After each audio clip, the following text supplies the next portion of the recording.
자, 이어지는 순서 건강 톡톡입니다. 평균 수명이 늘어나면서 네. 이 퇴행성 질환, 나이에 따라서 노화에 따라서 생기는 퇴행성 질환들이 많이 생기고 있는데 네.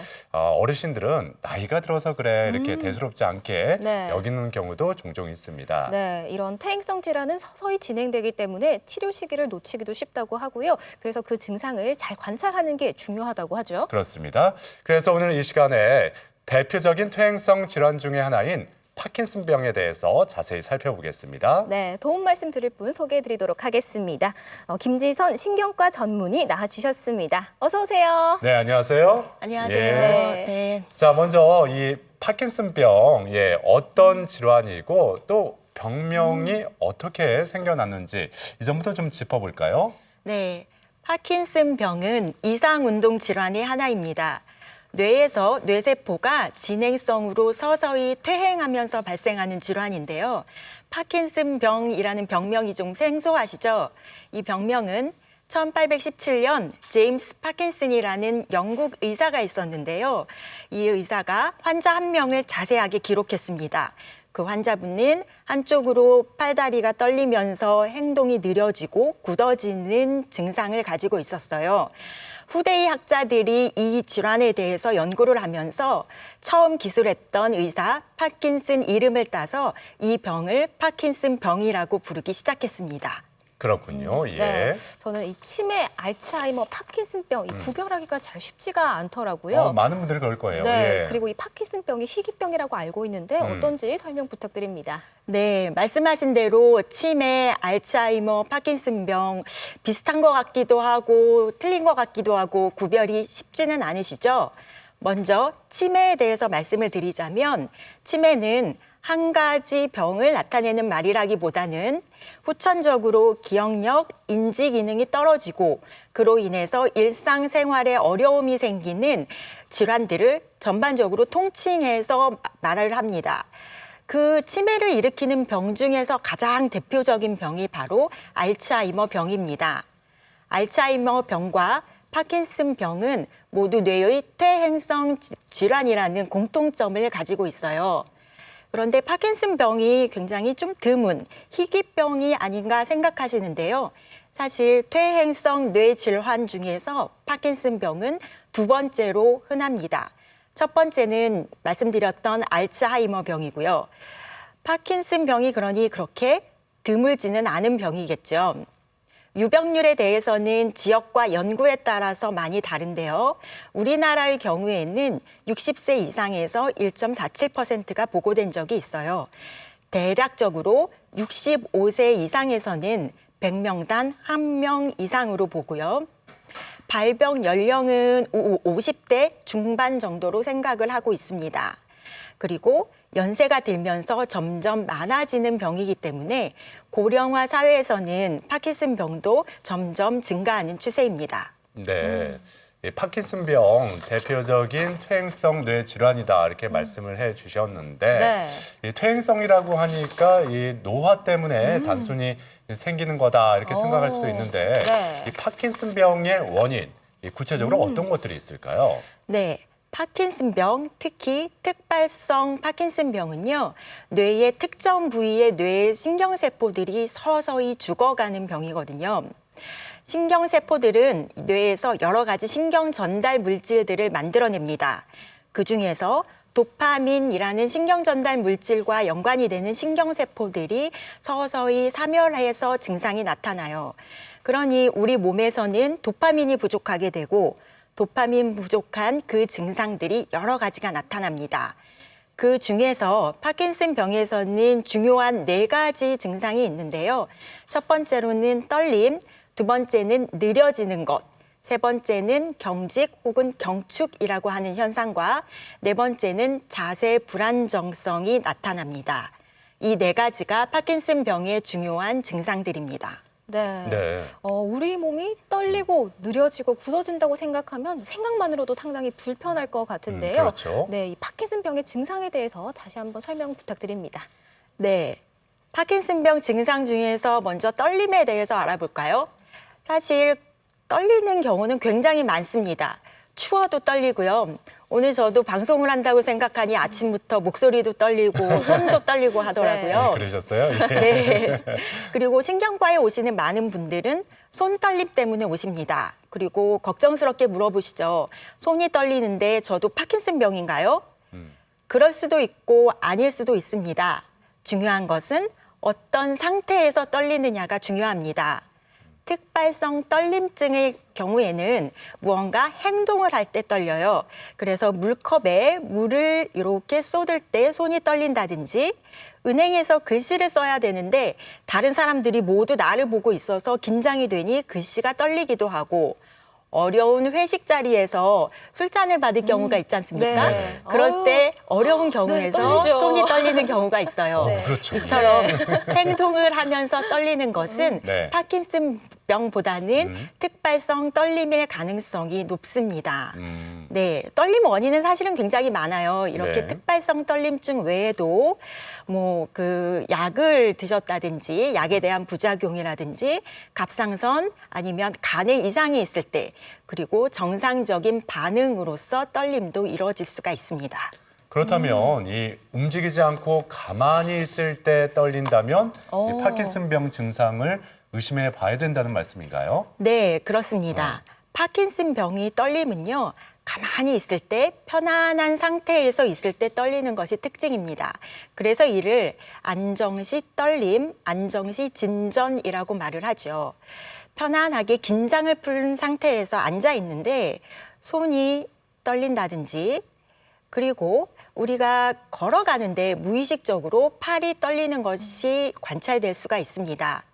파킨슨병 떨림은 처음에는 주로 한쪽에서부터 나오는데요. 두 양 손가락이 동전을 세거나 아니면 환약을 굴리듯이 떨려서 환약 굴림 떨림이라는 별칭도 가지고 있습니다. 그리고 팔뿐만이 아니라 다리도 떨릴 수가 있는데요. 이 역시 안정시에 편안한 상태에서 다리가 떨리는 것도 파킨슨병에서 관찰을 할 수가 있습니다. 그런데 또 많은 분들은 네. 머리가 떨려서 고민인 분들도 많은 것 같아요. 이렇게 무게가요? 네. 예. 그럴 때 이제 나도 파킨슨병인가 하고 걱정을 하게 되는데요. 한 환자분은 주말에 이제 딸이 엄마 댁에 친척 댁에 방문을 했어요.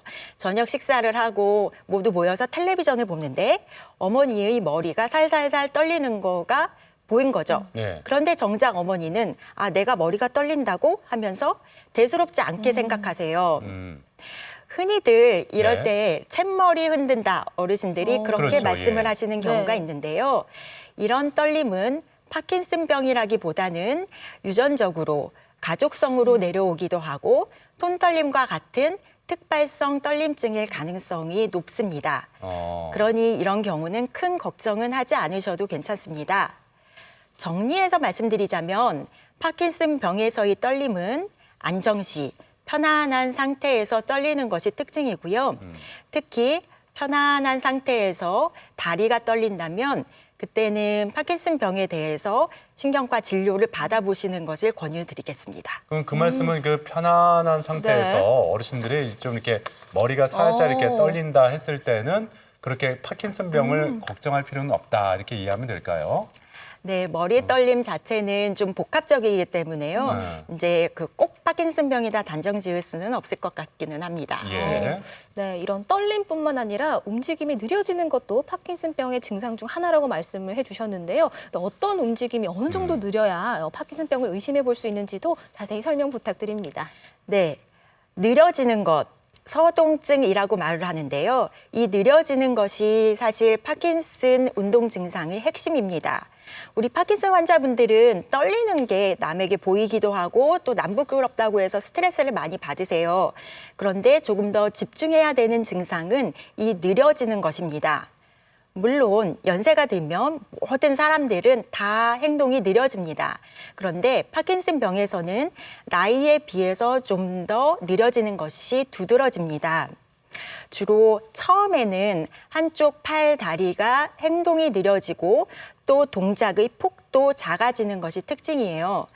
초기에는 핸드폰 문자를 보내거나 아니면 단추 같은 것을 잠그고 채우는 미세한 운동을 하게 될 때 손이 예전처럼 그렇게 빠릿빠릿하지 않고 어줍다는 느낌을 가지기도 해요. 그리고 또한 이제 그 걷다가 아니면 운동을 하다가도 한쪽 다리가 다른 쪽에 비해서 느려지고 그리고 이제 좀 질질 끌리는 듯한 다른 쪽을 못 따라가는 듯한 느낌이 들기도 합니다. 네. 이렇게 파킨슨병에서는 느려지는 현상이 나타나고 그리고 이 느려지는 곳의 관절 움직임을 검사를 하게 되면 관절 움직임에 검사자가 저항을 느끼게 되는데요. 이것을 경직 혹은 경축 현상이라고 합니다. 파킨슨병의 네 번째 중요한 현상은요, 자세 불안전성입니다. 파킨슨병이 중기 이상으로 진행을 하게 되면 걸음걸이에 변화가 생기고 보행 장애가 생깁니다. 파킨슨병 걸음걸이는 독특한 특징이 있어요. 예. 전반적으로 느려지기는 하지만 걸으면 걸을수록 보폭이 잦아지면서 그리고 앞으로 쏠리듯이 속도가 빨라지는 것이 특징입니다. 네. 병이 점점 더 진행하면서는 이 빨라지는 걸음의 속도가 조절이 잘 되지 않고 그리고 중심 잡는 기능이 떨어지기 때문에 빈번하게 넘어지는 경우가 많습니다. 이럴 때는 출혈이나 아니면 외상, 다칠 수 있고 골절이 위험이 있기 때문에 이에 대해서 환경적인 대응이 필요한 시점입니다. 걸어가다가 내가 예상치도 못했는데 갑자기 중단이 되는 경우도 있고요. 신호등 앞에 서 있는데 첫 발짝 떼는 것이 어려워서 주저하는 경우도 있습니다. 그리고 무슨 행동을 하다가도 얼음이 언 것처럼 갑자기 정지가 되는 동결 현상이 나타날 수도 있습니다. 네, 그렇군요. 네.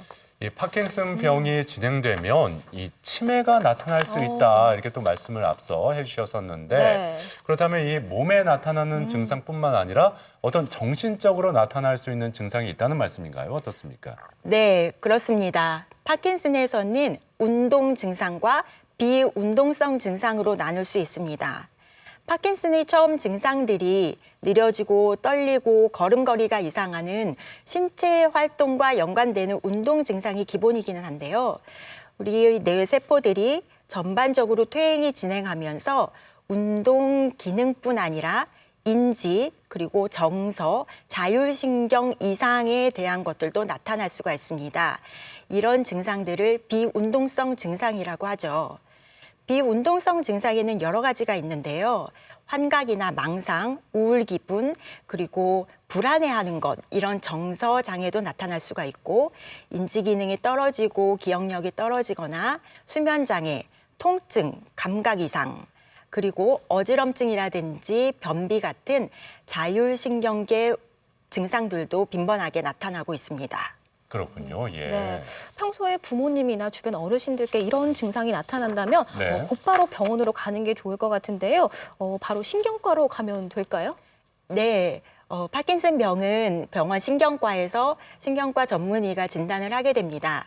진단에서 가장 중요한 것은 의사가 환자를 직접 신경학적 검사를 하고 이 중에서 파킨슨 증상이 있는지를 확인하는 거예요. 앞서서 말씀드렸던 네 가지 증상이 있었죠.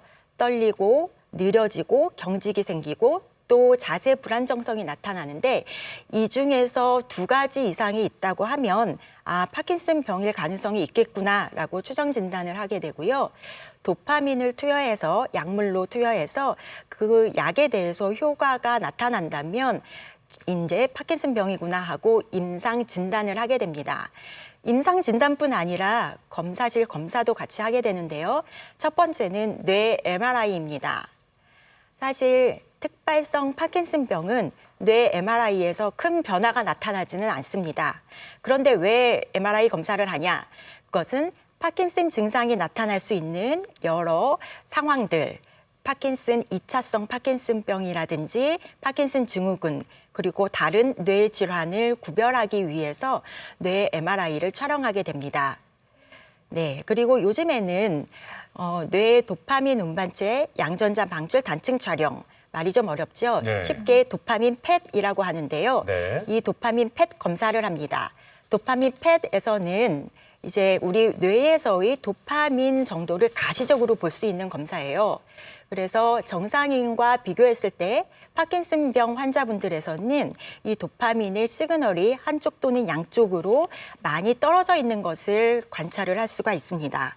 그리고 그 외에도 이제 여러 가지 검사를 할 수가 있는데 그 신경학적 검사를 비롯해서 검사실 검사들, 그 자율신경계 검사, 인지기능 검사, 그리고 필요시에는 그 신경전도, 근전도 검사를 할 수가 있습니다. 그렇군요. 네. 예. 근데 이렇게 진단을 통해서 파킨슨병이 딱 확실시 된다 하면은 네. 환자 입장에서 덜컥 겁이 나고 이게 또 완치가 가능하지 않은 질환이다 이렇게 많이들 알고 있어서 네. 더 우려를 하시거든요. 예, 실제로는 어떻습니까? 네, 사실 현대의학으로 아직까지 파킨슨병을 완치시킬 수 있는 방법은 없습니다. 네. 파킨슨병 원인이 뇌에서 신경세포가 서서히 퇴행하는 것이라고 했는데요. 사실 이 퇴행은 진단받은 시점보다도 훨씬 더 전부터 이루어지고 있다고 생각을 하고 있어요. 그러니 완치라고 하는 것은 이 퇴행된 뇌세포들을 건강하게 바꾸는 것인데 네. 이것은 사실은 세월을 돌이켜서 젊은 시절로 돌아가는 방법밖에는 없습니다. 네. 그러니 원인을 뿌리 뽑아서 완치시킬 수 있는 병은 아닙니다. 하지만 절대 실망하시면 안 됩니다. 완치의 방법은 아니지만 파킨슨병이 나타나는 이 증상들을 치료할 수 있는 방법은 굉장히 활발하게 이루어지고 있습니다. 마치 당뇨병을 진단받으신 분들 많으시죠? 예. 당뇨 치료라고 하는 것이 당뇨병 자체를 없애는 거라기보다는 약을 먹어서 당 수치를 정상화시키고 그에 대해서 합병증을 예방하는 것이 당뇨병 치료잖아요. 네. 비슷하게 파킨슨병도 병 자체를 없앨 수는 없지만 여러 가지 치료 방법들을 통해서 이 파킨슨병 증상을 좋게 하고 그래서 건강하고 오래오래 잘 지내실 수 있도록 도와드리는 것이 바로 파킨슨병에 대한 치료입니다. 네. 네. 그래도 다행히 치료할 수 있는 부분이 있으니까 다행스럽게 생각이 드는데요. 그렇다면 구체적으로 어떤 방법으로 치료를 할 수 있는지도 설명 부탁드립니다. 네. 파킨슨병 치료는 크게 세 가지로 나누어 볼 수가 있는데요. 첫 번째는 약물 치료, 두 번째는 운동 치료, 그리고 세 번째는 수술법이 있습니다. 파킨슨에서도 수술을 할 수가 있습니다. 이 중에서 가장 기본이 되는 것은 약물 치료이고요. 이 약물 치료라 함은 이 파킨슨병이라고 하는 거는 우리 뇌에서 도파민과 연관되는 신경세포들이 죽어가기 때문에 퇴행하기 때문에 나타나는 증상이거든요. 그래서 우리 몸에는 도파민이 많이 부족하게 돼요. 약물은 도파민 관련 약물을 복용해서 파킨슨 증상을 개선시키는 목표를 가지고 있습니다. 우리 뇌에서는 도파민 생성 공장이 재구실을 못하니까 약을 드셔서 이 도파민이 우리 몸에 잘 이루어지도록 증상이 개선될 수 있도록 도와드리는 치료죠. 이렇게 약이 파킨슨병 치료의 가장 기본이 되는데요. 특히 초기에는 파킨슨병 초기에는 약물만으로도 증상이 굉장히 많이 좋아지는 경우가 많기 때문에 중요한 치료입니다. 그런데 아쉽게도 이 약 효과가 계속 지속되면 좋겠는데 약 효과는 시간이 지나면 지날수록 조금씩 예전 같지 않아지고 예. 또 어느 순간에서는 이 약효가 나는 것도 있는데 약효에 대한 부작용도 우려가 되는 경우가 있거든요. 예. 그래서 이런 경우에는 파킨슨에 대해서도 수술적 치료를 고려하고 있습니다. 그렇군요. 자, 그렇다면 그 파킨슨병 수술적인 치료는 어떻게 이루어지는지 좀 구체적으로 설명을 해주신다면요. 네, 파킨슨병에서의 수술은 뇌신부 자극술이라고 부릅니다. 뇌의 특정 부위에 침을 삽입하고 그곳에 전기적인 자극을 행하는 것이 바로 뇌신부 자극술입니다. 1987년도 파킨슨에서 이 뇌신부 자극술이 처음 시행이 됐고요. 그 이후에 이 수술법은 굉장히 크게 발전을 했습니다. 우리나라에서는 2005년도부터 의료보험 혜택을 받고 있습니다. 이 수술을 받고 파킨슨 증상이 아주 많이 획기적으로 좋아진 사례는 참 많습니다. 네. 굉장히 좋은 수술이죠. 그런데 이 수술법 또 파킨슨병을 완치시키거나 하는 것은 아니에요. 예. 흔히 이제 그 쉬운 비유를 들어보자면 파킨슨병을 한 7, 8년 전으로 되돌아가는 듯한 그런 수술이라고 생각하시면 좋을 것 같아요. 그러니 그 시점부터도 우리의 뇌에는 점점 퇴행을 하기 때문에 네. 파킨슨병이 조금씩 퇴행하고 그리고 진행하는 것을 막을 수는 없습니다. 그리고 또 안타까운 것은 이 수술을 모든 파킨슨병 환자분들에게 적용할 수는 없습니다. 네. 특히 초반에 파킨슨병 약에 대해서 효과가 미미했던 분이면 이 수술에 대한 효과도 크게 기대할 수는 없기 때문에 이런 분들에게는 수술이 적합지는 않습니다. 그래서 우리 환자분들과 또 환자분들을 계속 진료하는 신경과 의사와 그리고 또 수술을 담당하게 되는 신경외과 의사 선생님이 함께 고민하면서 결정해야 되는 수술입니다. 그렇군요. 예. 자, 오늘 이렇게 파킨슨 병에 대해서 자세히 살펴봤습니다. 네. 지금까지 도움 말씀에 김지션 신경과 전문의였습니다. 오늘 말씀 고맙습니다. 고맙습니다. 감사합니다.